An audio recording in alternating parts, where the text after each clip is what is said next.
तो चलिए सीधे मुद्दे पर आते हैं और आज के इस दिलचस्प एक्सप्लेनर की शुरुआत करते हैं। आज का विषय सचमुच बहुत ही खास है। यह जुड़ा है छोटे बच्चों के विकास और उनके आने वाले कल से। आज हम बात करने वाले हैं बच्चों के मस्तिष्क के विकास और उनके स्क्रीन टाइम के बीच के उस गहरे कनेक्शन की, जिसे समझना हमारे लिए बेहद जरूरी है। अब विज्ञान का एक बड़ा ही हैरान करने वाला तथ्य है।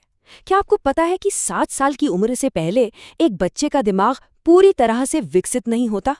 विज्ञान की भाषा में इसे क्रिटिकल विंडो या महत्वपूर्ण अवधि कहते हैं। इस दौरान बच्चे का दिमाग हर एक दिन खुद को नए सिरे से गढ़ रहा होता है। वो अक्षरशः ये तय कर रहा होता है कि बच्चा भविष्य में कैसा सोचेगा और कैसा महसूस करेगा। ये हमारे ग्रह पर शायद सबसे तेजी से होने वाली और नाजुक प्रक्रिया है। लेकिन यहाँ एक चिंता की बात भी है। हमारी ये चमकती हुई स्क्रीन्स बहुत ही खामोशी से विकास की इस सबसे अहम खिड़की के ठीक बीचों बीच आकर बैठ गई हैं। लेकिन देखिए, इससे पहले कि हम इस चर्चा में और गहरे उतरें, एक बात बिल्कुल साफ कर लेना बहुत जरूरी है। हम सब जानते हैं कि जिंदगी वाकई कठिन है और हम सब थक जाते हैं। कई बार देखभाल करने वाले लोग महज कुछ मिनटों की शांति पाने के लिए या अपनी भयंकर थकान की वजह से बच्चों को स्क्रीन थमा देते हैं। और सच कहूं तो इसमें किसी को भी दोष देने या शर्मिंदा होने की बिल्कुल कोई बात नहीं है। आज का हमारा ये एक्सप्लेनर किसी को जज करने के लिए नहीं है, बल्कि ये विशुद्ध रूप से विज्ञान और दिमाग के काम करने के तरीके को समझने के बारे में है, ताकि हम सब बेहतर विकल्प चुन सकें। तो आखिर स्क्रीन काम कैसे करती है? जब कोई बच्चा तेजी से रंग बदलती स्क्रीन को देखता है तो उसका दिमाग असल में कुछ सीख या बढ़ नहीं रहा होता। वो एक पैसिव रिसीविंग मोड यानी एकदम निष्क्रिय अवस्था में चला जाता है। इसे ऐसे समझिए जैसे एक स्पंज जो बस पानी सोखे जा रहा है, लेकिन उसे निचोड़ने का कोई तरीका ही नहीं है। स्क्रीन्स पर चित्र इतनी तेजी से भागते हैं और आवाज़ें इतनी ओवरवेलमिंग होती हैं कि वास्तविक दुनिया की सक्रियता उस नन्हे से दिमाग के लिए कहीं बहुत पीछे छूट जाती है। और यही वजह है कि जब आप अचानक से स्क्रीन बंद करते हैं तो अक्सर बच्चे बुरी तरह रोना या चिल्लाना शुरू कर देते हैं। अब स्क्रीन छीनने पर होने वाला ये विरोध कोई जिद या बुरा व्यवहार नहीं है। असल में बच्चे के दिमाग को उस हाई स्पीड उत्तेजना यानी स्टिमुलेशन की ऐसी आदत हो गई है जो हमारी शांत वास्तविकता उसे दे ही नहीं सकती। उसे सामान्य खिलौने बोरिंग लगने लगते हैं। इस मुश्किल को दूर करने का एक बेहतरीन तरीका यह है कि स्क्रीन टाइम को धीरे धीरे कम किया जाए और उसका ध्यान तुरंत किसी दूसरी मज़ेदार फिजिकल एक्टिविटी में लगा दिया जाए। तो ये सब हमें एक बहुत ही बड़े और दिलचस्प सवाल पर लाकर खड़ा कर देता है। जापान ने दशकों पहले ऐसा क्या समझ लिया था जो दुनिया के बाकी देश आज भी मिस कर रहे हैं? सोचिए, जापानी बच्चे बिना किसी महंगे इंटरवेंशन या स्पेशल प्रोग्राम के फोकस और अपने इमोशंस को कंट्रोल करने के मामले में दुनिया भर में लगातार इतने ऊंचे पायदान पर कैसे बने रहते हैं?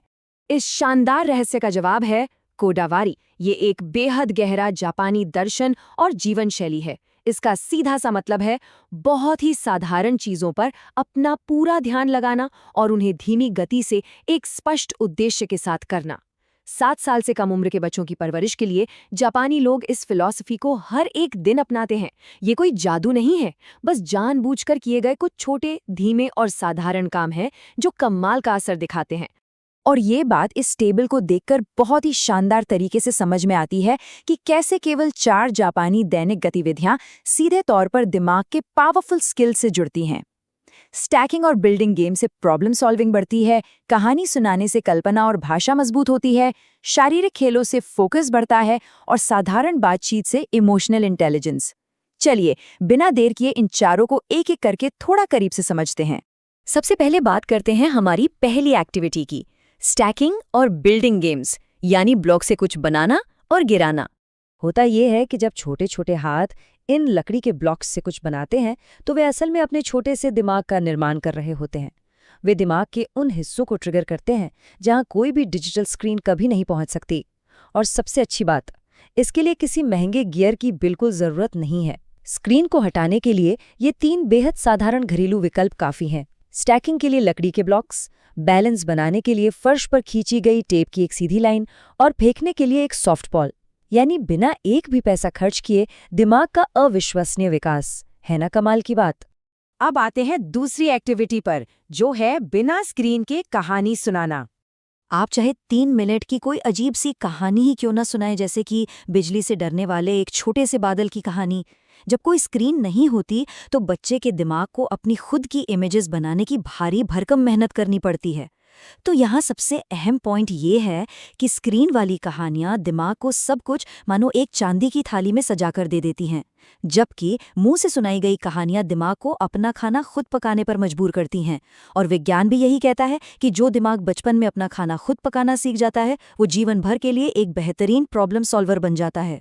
तीसरी एक्टिविटी है शारीरिक गति और समन्वय यानी मूवमेंट गेम्स। एक पैर पर कूदना या उछलना जैसी साधारण चीजें भी दिमाग में फोकस के लिए नए रास्ते बनाती हैं, क्योंकि देखिए इस उम्र में बच्चे का शरीर और उसका दिमाग दो अलग अलग चीजें नहीं हैं, वो एक जुड़े हुए सिस्टम की तरह एक साथ बढ़ते हैं। और हमारी चौथी और आखिरी एक्टिविटी है बातचीत और आई कांटेक्ट। बस बच्चे के लेवल तक नीचे झुकना, उनकी आंखों में देखना और उनके जवाब का इंतजार करना। ये छोटी सी चीज एक बहुत ही गहरा कनेक्शन बनाती है और भाषा कौशल यानी लैंग्वेज स्किल्स की एक बेहद मजबूत नींव रखती है। जापानी संस्कृति में इस कॉन्सेप्ट के लिए एक बहुत ही प्यारा शब्द है मिमामोरू, जिसका मतलब है गर्म जोशी भरी आंखों से देखना और पूरी तरह से मौजूद रहकर प्रतिक्रिया देना। और ये बात वैज्ञानिक रूप से साबित हो चुकी है कि एक सच्चा इंसानी कनेक्शन किसी भी हाईटेक कार्टून या ऐप के मुकाबले बच्चे के दिमाग के लिए कहीं अधिक दिलचस्प और फायदेमंद होता है। अब एक सवाल उठ सकता है कि भाई हमारी दिनचर्या तो इतनी व्यस्त है, इसे लागू कैसे करें? तो हेक्टिक शेड्यूल वाले लोगों के लिए ये 3 क्विक टिप्स हैं। पहला, अपने मोबाइल फोन को सचमुच उठाकर दूसरे कमरे में रख दें ताकि ध्यान न भटके। दूसरा, दिन के केवल 15 मिनट चुनें, बस 15 मिनट। और तीसरा, किसी एक साधारण खेल में खुद को पूरी तरह से डुबो दें। इन 15 मिनटों में कोई डिजिटल रुकावट नहीं होनी चाहिए।